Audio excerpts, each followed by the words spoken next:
Hi everyone, it's me and welcome to today's video. Today I'm going to be doing our July reading wrap up, and July was definitely a really interesting month for me, so I'm just going to get right into it. I did end up reading 6 books in July, which is perfectly on par for my reading goals for 2025. And for genre breakdown this month, I feel like I found myself being a bit more adventurous this month by reading books that are outside of my regular range. So we did have quite a bit more variety of genres this month, and out of those 6 books I read 1 historical fiction, 1 literary fiction, 1 African literature, 1 classic, 1 short story collection, and 1 self-help book. And out of my July TBR, I read 6 out of the 6 books that I planned to read. Again, another successful month for me. So let's get started with this wrap up. And I'm going to start off with the historical fiction book that I read this month. And we're going to be starting off on a very lukewarm note with a book that had some very ambitious attempts, but ultimately to me it landed flat. The book that I'm talking about is The Spy by Coelho, and it's somewhat disappointing for me because I actually thought The Spy would be a really great read, because I usually get along with stories about women, and I think it's because I genuinely want to understand what other women's stories are like across different times and across different countries, and I genuinely want to say that I stand for women's rights and wrongs. But sometimes, as was the case with this book, there are certain things that I feel like I just cannot stand behind. So this book just left me questioning myself in a lot of ways. And as I mentioned, it's written by Coelho, and he is a household name author. And the book is about Matihara, a Dutch woman who was convicted of espionage in the 1920s. Matihara is a well-known showgirl who would frequently perform as an Indonesian woman to perform dances that were not known to the Western man at the time. As a young girl, she had always been a person who had gone after what she had wanted, and she faces harm at the hands of men as a consequence of this. After spending her life seeking what she thinks is right for her, she turns her life 180 degrees, leaving her husband and daughter to devote herself entirely to her passion, which is performing. The work that she does puts her in league with both powerful and wealthy men, which yields various benefits to her life, and prime among them is an ear into the world of the most powerful men at the time, which was a time of immense political tension in Europe. The idea of telling Matihara's story is forever commendable, but I found the story to be quite empty and hollow. For me, Matihara existed in the story as a fake concept, even though we were following the events that occurred in her life. And in terms of her story itself, I didn't take pleasure personally in the fact that she was a Dutch woman that would pose as an exotic woman, fetishizing their culture, as it was mentioned multiple times in the book that the dances she was doing were not culturally accurate. I also felt like the book lacked a lot of sympathy for Mati herself, depicting her as aloof and selfish, and he calls on some sort of grandiose notion of female sympathy instead of actually building that sympathy within the reader for Mati's circumstances. The book did teach me about Matihara on a superficial level, but just not enough to move me, and I felt it was just an okay book. There were some beautiful moments in the book which were reflective and written in a way of sort of whispered wisdoms, and I felt like that was the book's one and only saving grace. I actually have another book by this author on my TBR. It is called The Alchemist. I've heard a lot of people talk about it, but currently I'm not sure if I should continue reading that book due to how empty this book felt for me. Overall, I gave the book 3 stars. Not my favorite, but also an important story that I feel like should be told.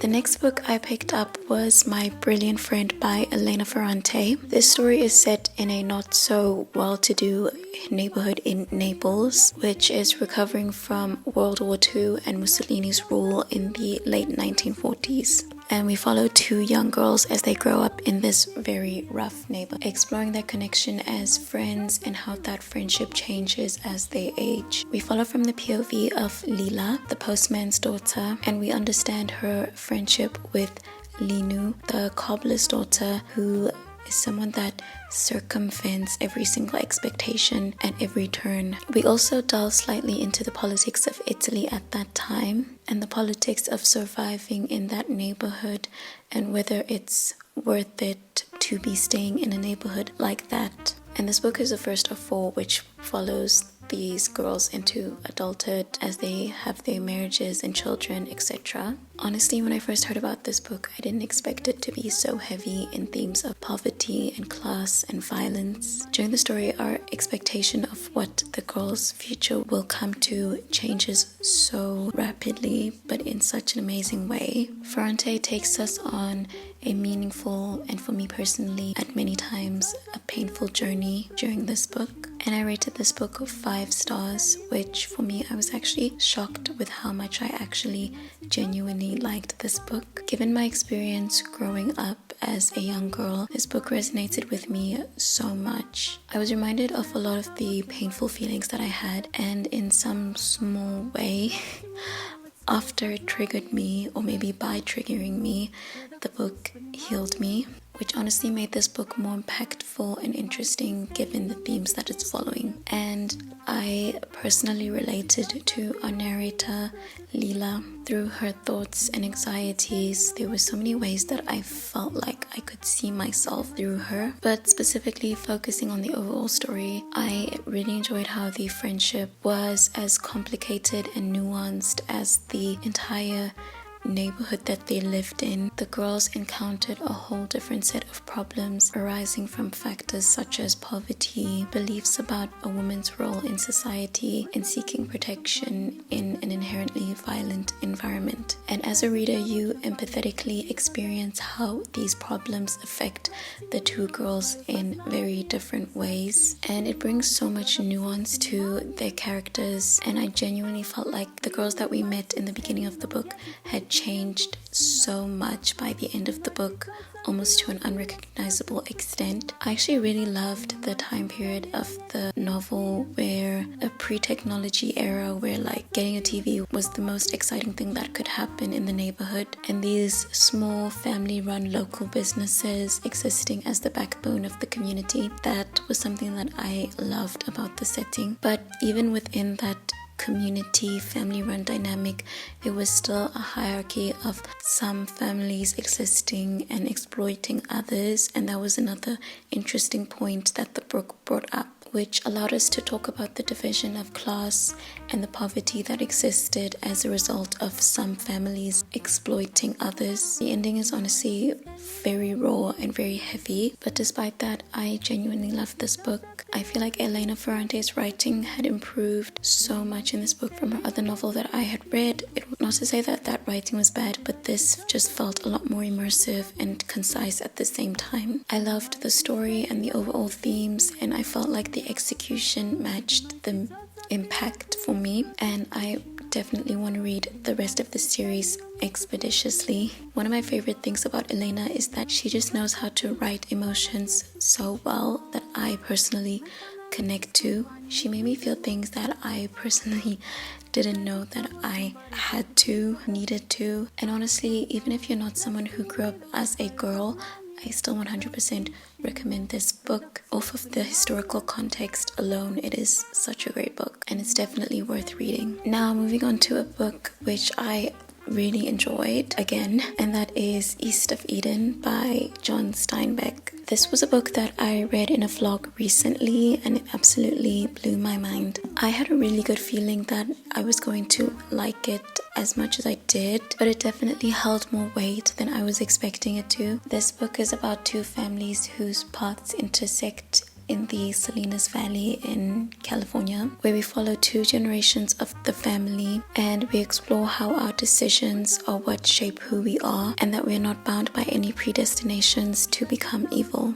It's loosely biblically derived, but not in the Bible thumping way of just religious propaganda, in more of a way of looking at the Bible as a philosophical lens through which the human condition can be viewed with. And with that as the premise, you can only imagine how many beautiful and insightful moments came from this book, which was only doubled up by John Steinbeck's amazing ability to write stories very well. I ended up rating the book 5 stars. I felt like it was clever, raw, unfiltered, and it really challenged my comfort zone in terms of some of the characters and the choices that they made, and the idea of evil or monstrosities existing. This book speaks about seeking validation from parental figures. It also talks about the tricky realm of love and hate that exists between siblings, the immigrant experience in America and America during the First World War, not only from the perspective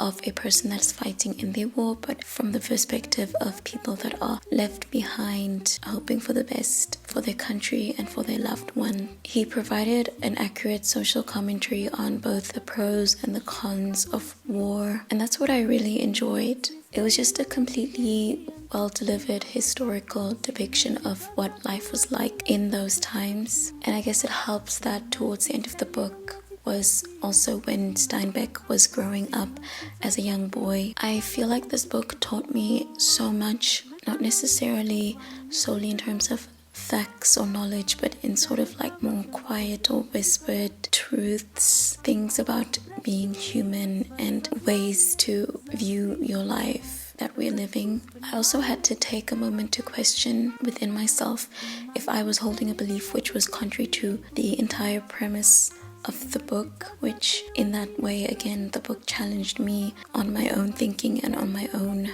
view. It's a very long book, and it was definitely 100% thought-provoking. I think it's a necessary read for everyone, but particularly if you are someone who might be in a bit of a dark place and struggling to see the meaning within humanity. It definitely required a bit of dedication to get through because of the length, but it was also incredibly rewarding because it was so good. So I really enjoyed this book. And then another read was The Yearning by Mohale Mashigo. This is a South African book, and it's my very first book by a South African author. This book describes yearning, but not in a romantic sense, but more so in a sense of desire that arises and manifests itself in different ways in our lives when we dissociate from our past. And this book is following our main female character, Marubini, and it's set in modern day Cape Town, and she's experiencing bad blackouts, and she goes on the journey of connecting with her past in order to get to the bottom of the blackouts that she's experiencing. And she goes back to Soweto, where she grew up, for unrelated reasons, and it turns out that there's more about her past that she ends up discovering, which changes everything. That's the basic premise of this book.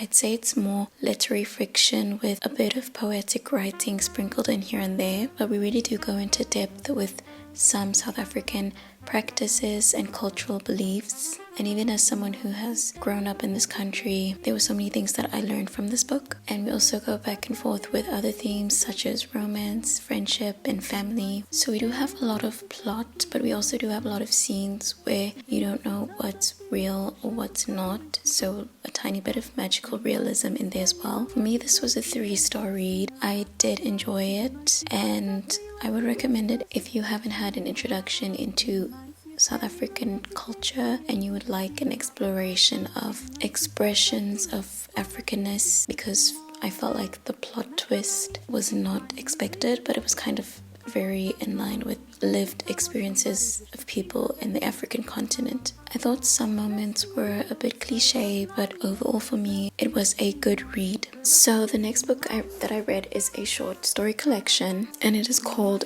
Unaccustomed Earth by Jhumpa Lahiri. It is a literary fiction short story collection, and I'm going to talk about some of the stories as well as the collection overall. And the stories in the collection are mostly independent of each other except for the last 3 stories. Because of that, if I talk about, say, the first of the 3, I might reveal something that is expected in the next 2. These stories all follow a similar theme of Bengali people that have moved to the United States of America, and It's exploring how they cope with cultural changes, loss in their family, desire for success, and the loosening of the tether that connects them to their Indian roots. And it contains 8 stories of families either of first or second generation immigrants. This novel spans across multiple continents, and it paints a very strong picture of what Bengali American people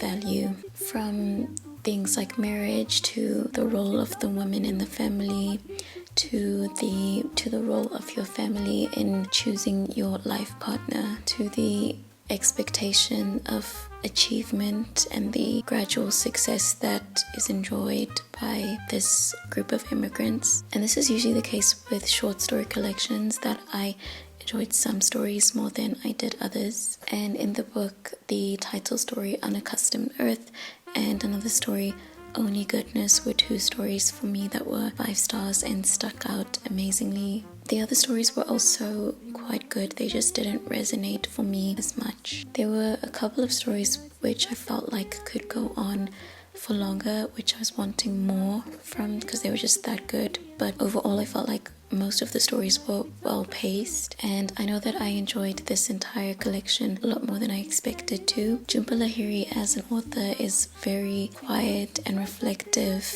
in her writing, and I find that the things that stuck out to me the most were things that went unsaid, the hidden motivations and realizations that the characters come to on their own. I will say it does feel like there's a cycle or a formula that she likes to use with her characters, with them all coming from similar backgrounds and having similar success or achievement levels, and that made some of the stories feel a little bit repetitive in some ways. I know that this is a reality, but I didn't particularly enjoy that most of the people in the stories were coming from wealthy backgrounds, extreme wealth existing, which is obviously, like I said, is true for a lot of American immigrants, but still it just felt a bit one-dimensional, giving the sense that every single person or character had wealth backing all of their experiences. If we're exploring Bengali American immigrant stories, is every single immigrant a PhD holder?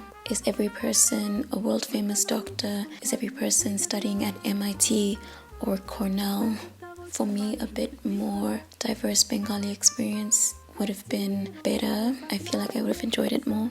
And I think overall this is a really good short story collection if you like reflective literary fiction, and also if you like books that deal with the tensions that arise in family dynamics. It was quite good for me. Yet another great book that I read this month. The last book that I finished in July was No Bad Parts by Richard Schwartz, and I'm starting to think that IFS, which stands for Internal Family Systems, is what I have been missing. This was my introduction to the practice, and this is 100% something that I want to continue working with. I found that this book presented information in an accessible and easy to understand way. It really felt like my eyes were opened because Richard Schwartz mentions concepts and ideas that I have experience with and that I believe, but I feel like he tied them together in a way which was really beautiful using the IFS system. There was a little bit of political tone in his messaging, and that might not be welcome by everyone in a book about healing, but his political beliefs were not too far off from my own, so it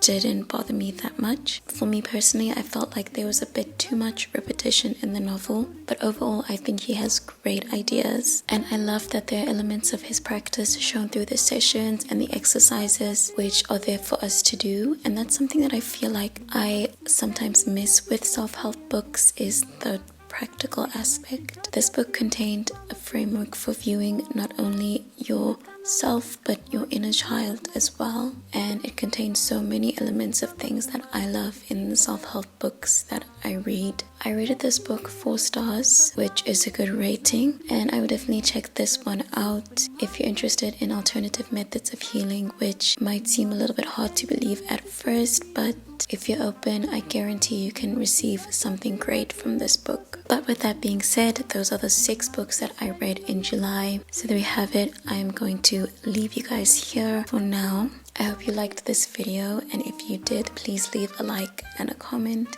Comment down below the books that you read and loved in July, and make sure you subscribe if you like this video. Thank you so much for watching. Bye.